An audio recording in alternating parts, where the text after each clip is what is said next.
Sebelum salam ditulis, maaf Ustaz, tema yang lalu. Baik. Sudah 11 bulan saya nggak punya kerjaan tetap. Nafkah yang saya berikan ke istri sangat minim sekali. Keluarga istri meminta saya untuk pisah. Akhir-akhir ini istri juga sudah tidak tahan. Istri saya bekerja. Sebenarnya kami masih saling menyayangi. Istri saya masih cinta sama saya. Ustadz, gimana saya menyikapi masalah ini? Apa saya ikuti maunya istri dan keluarga? Saat ini istri saya lagi didekati pria lain yang lebih mapan dan kaya. Salahkah saya kalau memukul pria tersebut? Karena pria itu telah mengambil kesempatan dalam kesempitan rumah tangga kami.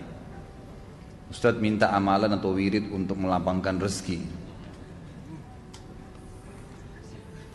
Ini ada hubungannya sama tema nggak ini? Hah? Jawab atau enggak? Kasihan. Ya udahlah, karena malam terakhir ya.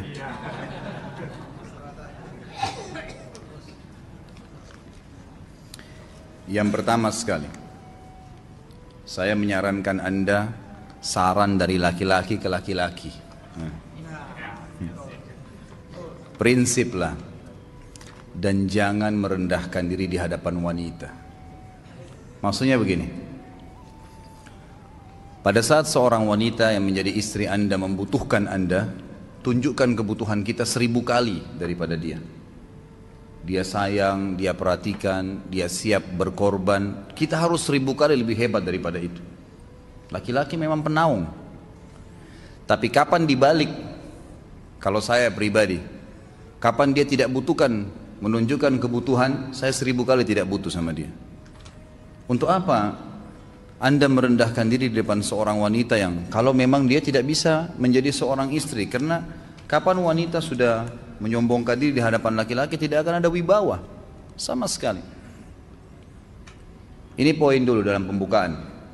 Dan selalu saya sarankan siapapun ikhwah yang minta saran saya dalam masalah rumah tangga, yang paling pertama ini saya ucapkan, saya bukan menyuruh Anda menjadi keras, bukan. Tapi saya mengajak Anda untuk punya prinsip dalam hidup. Wibawa, pemimpin rumah tangga. Dibutuhkan kita butuh, tidak dibutuhkan ya sudah. Masih banyak gantinya. Dia mau ganti laki-laki lain, silahkan, ahlan wa sahlan, silahkan. Allah akan gantikan penggantinya yang lebih baik. Dan itu harus bisa kita punya prinsip. Memang begitu. Kalau ini kita terapkan dalam kehidupan kita, kita akan sangat mudah hidup. Terkadang subhanallah ada pengorbanan berat. Berpisah dengan meninggal, berpisah karena masalah dosa yang dilakukan oleh pasangan kita. Jelas haram. Kalau ada seorang istri hanya karena masalah suaminya kekurangan ekonomi mau berhubungan sama laki-laki lain, wanita apa ini? Cinta itu pengorbanan, kasih sayang. Bukan hanya pada saat mampu kemudian disayang, pada saat tidak mampu kemudian ditinggal. Subhanallah. Hati-hati, hukum Allah subhanahu wa ta'ala berlaku. Akhwat, yang jadi istri, ikhwah, yang jadi suami, harus tahu pasangan kita itu punya Tuhan sebagaimana kita punya Tuhan yang sama. Dan Allah itu maha adil. Memang dalam kehidupan kita ada naik turunnya. Dan makna cinta adalah pengorbanan. Itu sebenarnya.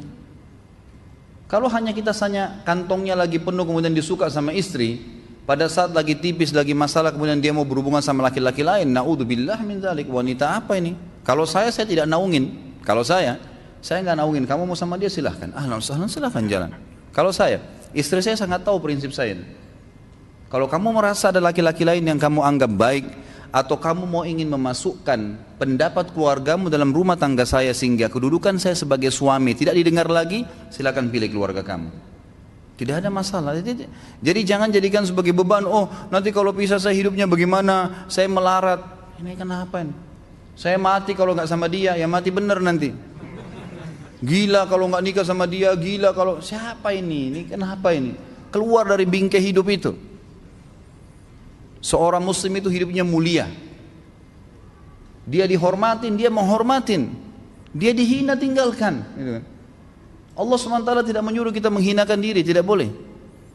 Kalau wanita ini misalnya, istri ini yang dikatakan tadi masih mencintai suaminya, dia hanya sekedar minta kerja, ya, garis bawahi kalimat ini ya.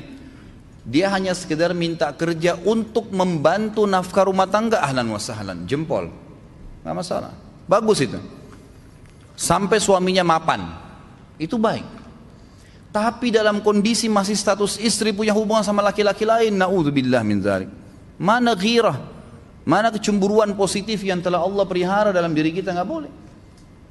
Pada saat seorang sahabat pulang ke rumahnya mendapatkan istrinya selingkuh dengan laki-laki lain, tidak disebutkan apakah berhubungan biologis atau tidak, tapi yang jelas sahabat ini sampai kaget masuk ke rumahnya temukan ada laki-laki lain. Dia bingung mau lakukan apa. Dia pergi ke Nabi SAW lalu berkata, ya Rasulullah, saya pulang rumah istri saya lagi sama laki-laki lain. Maksudnya dia pandu saya harus buat apa nih? Apa yang terjadi? Subhanallah, Sa'ad radhiyallahu anhu sahabat Nabi mulia menghenuskan pedang mengatakan, ya Rasulullah, kalau terjadi pada rumah tangga saya akan penggal dua-duanya. Dua-duanya saya penggal nih.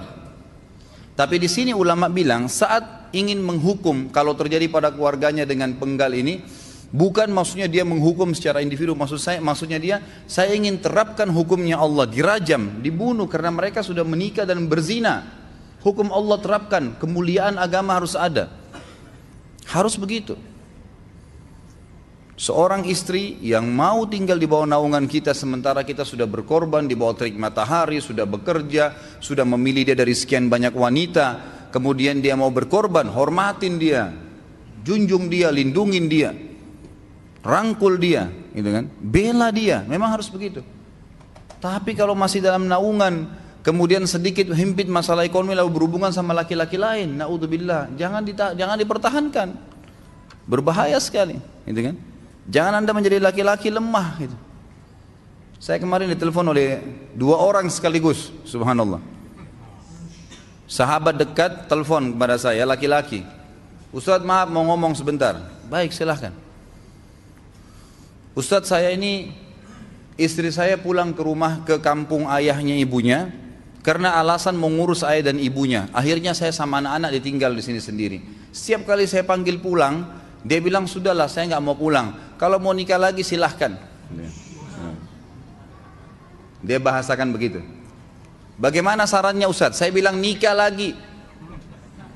Dengan tegas saya bilang nikah lagi. Kalau tidak terbuka pintu fitnah. Perempuan itu kenapa harus pilih orang tuanya? Tidak boleh secara syar'i. Nggak boleh. Sudah menerima akad nikahnya seorang laki-laki, laki-laki itu yang dinomorsatukan di atas ayahnya, nggak ada alasan. Kalau suami izinkan boleh urus orang tua, kalau nggak diizinkan tidak boleh, nggak boleh.